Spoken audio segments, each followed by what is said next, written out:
Hi, this is Jill Lashmet. Welcome to my tutorial on viewing a single view of student work. One of the nice features of Google Classroom is the way that you can organize students' work and see things at a quick glance. So I'm going to head to my class page and go ahead and click on the people. From here I can choose a specific student whose work I'd like to view. So I'm going to go down here and find the student's name, click on that.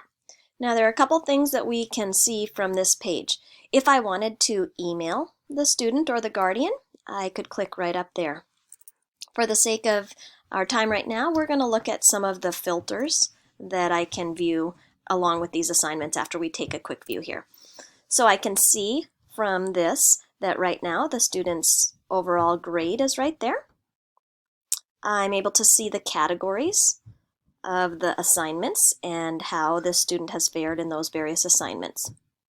I can also see in red something that is missing, so the student hasn't turned that in.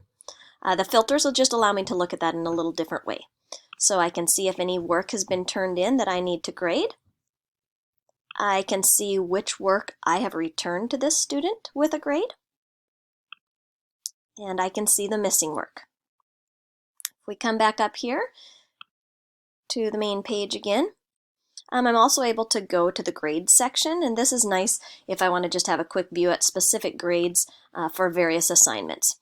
So here I have this student again, and I'm going to go back for just a moment. I have this student, but I also can view overall what's going on in the classroom. I can see the individual grades and how students have done. I can see which work is missing here as well. I can sort the students' names if I need to. And that is just a quick look at some of the features of the single view of student work in Google Classroom.